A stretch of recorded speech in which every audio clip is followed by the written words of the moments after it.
and I think some of you have an involvement in that. There is a need to identify a sum of money for further investment in the local community. There will be a surplus, an expected surplus in the winding up of the Dublin Docklands Authority to several million. I think, is there an element within the bill that money should be targeted for the social regeneration of the Docklands area, and that it should be outlined in the bill?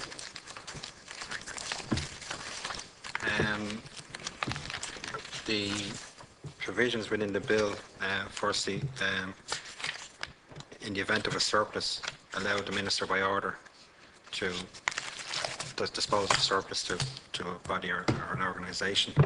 The DDA is currently engaged in an asset disposal programme whereby it's selling its assets to pay off its liabilities. The programme is progressing satisfactorily. It is not possible to say at this stage whether any surplus will be available for a community dividend or community gain when all the liabilities, including the pensions, are taken into account. My understanding at the moment is that there will be a surplus of liquid assets of between maybe 4.5 to 5 million. Is that after the pension liability of 7.5 to 8 million? And when you look at the assets and liabilities, there's a deficit of 3 million. But the pension liabilities, is my understanding, the pension liabilities really don't fall liable after 10 years. So there's quite a distance because most of the pension liabilities, people are there with pension liabilities are quite a young age, and really any substantial drawdown on pension liability won't come in at about 10 years' time. Yeah. My understanding in regards to the pension liability, that the pension liability is a real and live liability, and that it accrues now in terms of the net present value of that liability, and that's what we have to deal with. When the DDA was here themselves and they were giving evidence, they indicated those liabilities don't fall after 10 years. Yeah, but when we're transferring the when we're transferring the assets and the liabilities will be a total of 7.5 to 8 million. Yeah, but those liabilities don't fall. Why they're on the book liability, the payout or the dividend on pension liabilities don't fall for over 10 years. Yeah, I understand, but we have to take a long-term view that it is a liability. But it is a liability that's been given to an organisation. Yeah, but there is a short-term need of investment in the local communities. So maybe that liability would be better placed somewhere else rather than with the DDA. Because look, because the change in the structures of the authority, and especially in latter years, the lack of delivery on the social regeneration element, there is a need to identify a pot of money that can be invested in local communities, both in the north and south side. Because with the SDZ, the levies for there are purely for infrastructural, so there is a need for the social infrastructure for an investment into that. And to be fair to the local communities, it would not be right in the framing of this bill if an effort wasn't made to identify money that could be spent to build for the social stock within the area, whether that's education, housing, playing fields, community centres, or whatever the needs or liabilities for the Docklands community. And I use Docklands rather than the SDZ, because the SDZ is site specific.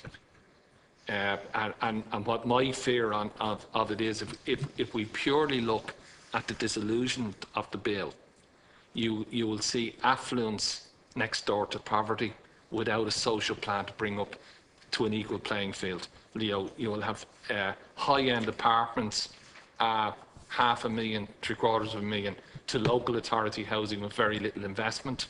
And we will build a number of social barriers. The strength of the Docklands up to now was to attempt to break down those barriers, to increase the educational attainment of the local community, and to try and create an equal playing field where the local community, the indigenous community, would have an opportunity to get the new jobs that are coming into that area.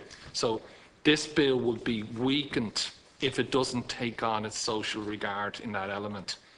So it's very easy to look at a bill and say, yes, we're dissolving the DDA, but if we don't make some sort of an allowance for social capital or for social investment, this will fail.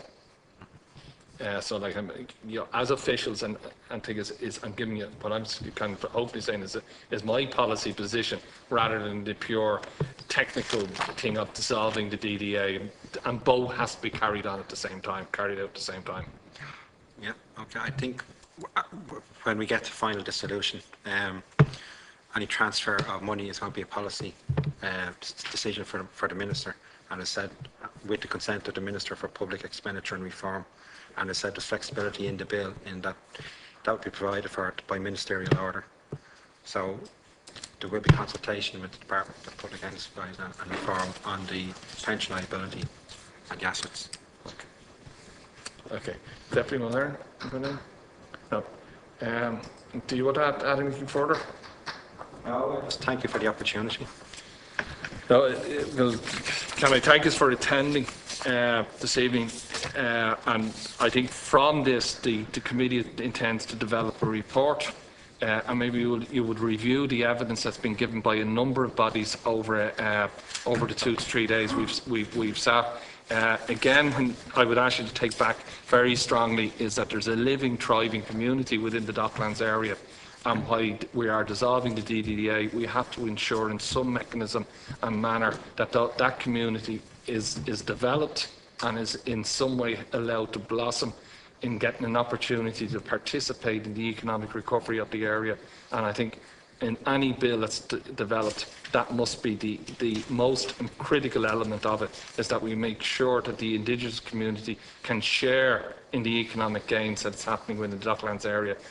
And while there has been some successes, I believe we can go much further. So can I thank you all for attending, and the meeting stands adjourned. Thank you. Until the 17th of June.